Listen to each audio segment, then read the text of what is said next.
Seja muito bem-vindo, muito bem-vinda a mais um Consulta com a Gi, um programa onde eu respondo as dúvidas dos meus seguidores e das minhas seguidoras que querem reverter o pré-diabetes comendo tudo que gostam. Como saber se é diabetes tipo 1 ou tipo 2? O tipo 1, a pessoa nasce com uma condição que o pâncreas para de funcionar. Então já descobre ali no comecinho da infância. Tá? O diabetes tipo 2, ele é adquirido pelos maus hábitos ao longo da vida. Então, geralmente pessoas acima de 40 anos descobrem que estão pré-diabéticas, as pessoas de mais idade, né, já descobrem o diabetes. Então tem que cuidar o quanto antes. A maioria das pessoas tem propensão a ter o diabetes se não cuidar aí do ciclo natural da glicemia normal. O diabetes tipo 1 não tem como prevenir, tá? Só o tratamento mesmo. E é conhecido como diabetes juvenil, né? Eu vou chamar a Rosa, tá? Oi, bom dia. Tudo bem? Tudo, e você? Tudo jóia.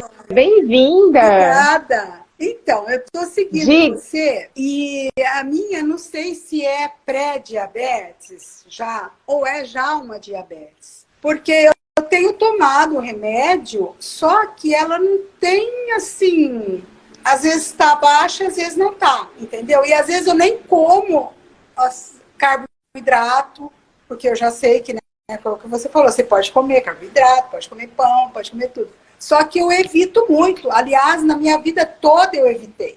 Quando você falou que a gente, na verdade, o hábito, no decorrer da vida da gente, é que vai adquirir a diabetes ou não.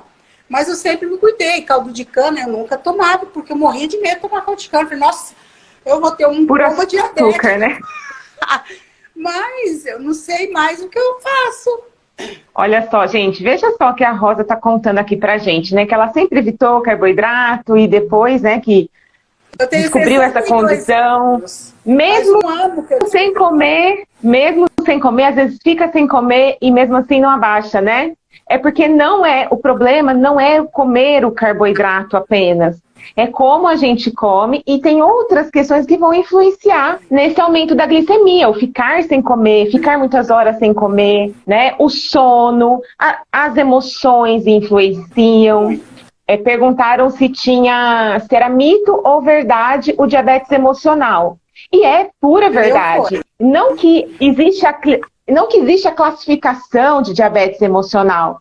A gente tem o diabetes tipo 1, diabetes tipo 2 e o diabetes gestacional, que é aquele que a gente adquire, a pessoa não tinha diabetes, antes engravidou e teve o diabetes. O diabetes emocional, na verdade, a gente se refere à causa da doença, que é de origem emocional, porque quando a gente está ansiosa, com estresse, né, o corpo libera muita adrenalina, muito cortisol, um outro hormônio chamado glucagon, que faz o corpo produzir açúcar a partir dos seus músculos. Então você vai perdendo também massa muscular, e os músculos são o principal motor queimador de açúcar. Então você fica com poucos músculos, queima pouco açúcar, queima pouca gordura. Essa gordura também causa uma resistência à insulina. A insulina é o hormônio que tira o açúcar do sangue. Só que se você tem muita gordura no corpo, mesmo quem está com peso baixo, tá? O peso baixo não quer dizer que você é magro. Você pode ser um falso magro, uma falsa magra. Você pode estar com muita gordura, pouca massa magra, e essa gordura, ela torna difícil a insulina tirar o açúcar do sangue. Ela atrapalha o trabalho da insulina. Por isso que a gente chama resistência à insulina. Tá? Então, percebe que tudo isso é causado pela falta de carboidrato e não pelo excesso de carboidrato. Agora, tem sim, quem come carboidrato em excesso também vai ter o problema, porque daí o pâncreas vai trabalhar muito. Mas pelo que você me falou, né, Rosa, não é o seu caso. Não. Quanto que estava a sua glicemia, Rosa? Então, a minha glicada, quando eu fiz o exame, de manhã deu 199 e a glicada tinha dado 7,5. E o meu neto, que ele teve uma diabetes tipo 1 aos 3 anos de idade, né? E hoje ele toma insulina, mas agora ele tá com uma bombinha. Ele tá morando lá nos Estados Unidos, então para ele foi ótimo, agora tá legal. tá entrando num ritmo bom. Mas, então ainda minha nora falou assim, nossa, você tá mais do que o Arthur, que tem uma diabetes tipo 1. Então você já tá com diabetes. E você não tá tendo que tomar insulina? Eu falei, não, a médica não falou nada de insulina. Tá tentando. É porque são situações diferentes, né? No caso do seu neto? Neto, Arthur. Hoje ele no caso do seu neto, o pâncreas dele não funciona. Então ele precisa tomar insulina. A partir do momento que faz o ajuste da insulina, a bombinha faz isso lindamente, a pessoa passa a ter vida normal.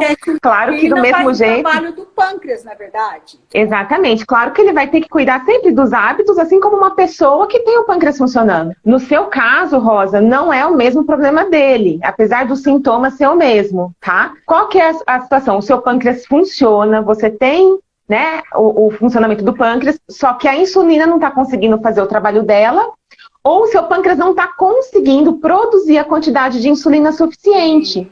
Tá? Então, essas duas situações. E é isso que o remédio faz. O que o remédio faz? Ele vai ajudar a insulina a fazer o papel dela. Tá? Só que existe um jeito de a gente fazer isso sem remédio, de um jeito natural. Não quer dizer que você tem que...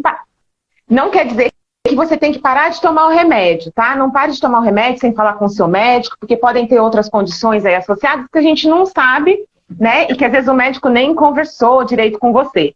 Mas, geralmente os médicos, eles prescrevem o remédio porque eles acreditam que a pessoa não vai conseguir mudar de hábito, às vezes numa determinada idade, tipo, não vai ter jeito mesmo, deixa eu já prescrever o remédio, né? Isso é muito comum, não são todos, temos excelentes profissionais, claro, mas a gente sabe que isso é bem comum de acontecer. Aí eu vejo isso acontecer direto, assim, nas pessoas perto de mim. Então, de fato, 199 a glicemia já se enquadra como diabetes.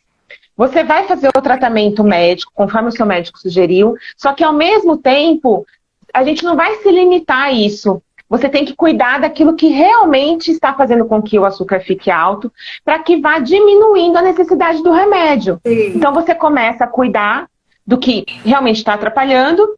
Quando você voltar para fazer o exame, a sua glicemia dando mais baixo, o médico vai falar, opa, se tirar o remédio, senão ela vai ter uma hipoglicemia, tá? Senão o açúcar vai cair demais, você pode ter uma queda muito brusca, que é bem ruim.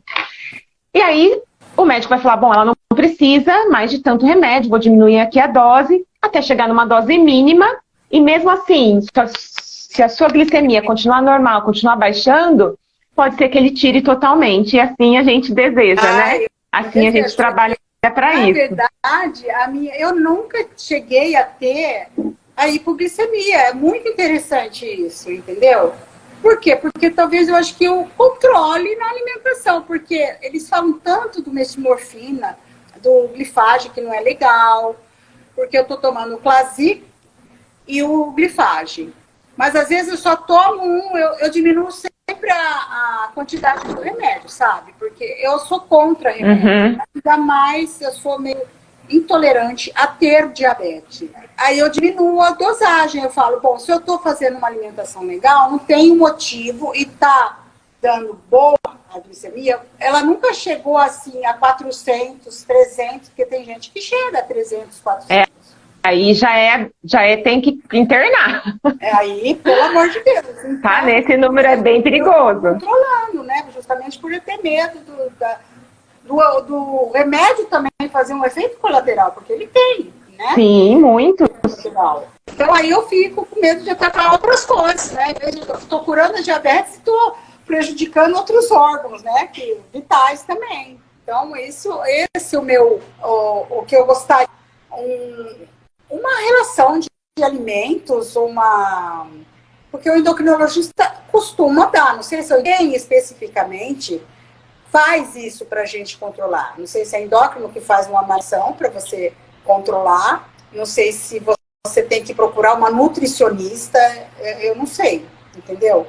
Para eu seguir, é muito legal. Vamos lá, Rosa, sua dúvida. Eu não sei se é o endócrino, se é o nutricionista, que vai me dar uma lista, né, dos alimentos que eu posso comer. Na verdade, a prática normalmente, do médico endócrino e do nutricionista é, de fato, te dar uma lista de alimentos, um cardápio com regras, com horários. É uma prática comum, né? E tanto o médico endocrinologista quanto o nutricionista, eles estão habilitados a fazer essa prescrição dietética, onde eles fazem dosagens e dão as quantidades certas não, as quantidades que, né, o protocolo manda.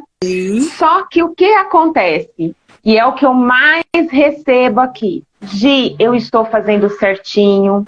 Teve a mãe de uma amiga minha que ela contou que a mãe dela não tem mais o que tirar, já passou por vários médicos, já fez várias dietas e não consegue baixar. E por que não consegue baixar? Provavelmente, uma das causas é que se tira o carboidrato drasticamente e aí passa a comer só integral, né? E isso faz com que não haja disponibilidade de energia na hora que o corpo precisa e o corpo destrói a massa muscular para transformar em energia, porque a pessoa não está comendo essa quantidade de energia, fica ali só na proteína, aumentando ainda o risco de ter colesterol alto, triglicérides, etc., né? E fica uma refeição pobre, limitada. E pior, difícil de seguir. E essa dificuldade de seguir gera ansiedade e estresse que faz subir o açúcar. Por isso que não baixa, mas nem com remédio não baixa. Né? Então, precisa haver uma mudança na postura dos profissionais. Eu tenho visto alguma coisa, mas muito lento ainda, porque é muito forte a formação acadêmica e às vezes o profissional se prende nessa formação muito fechada, né? E com um olhar muito isolado de tudo. Bom, o açúcar está alto, preciso cortar açúcar. E não é assim que funciona. O nosso corpo utiliza o açúcar lindamente se a gente der as condições para o corpo usar o açúcar.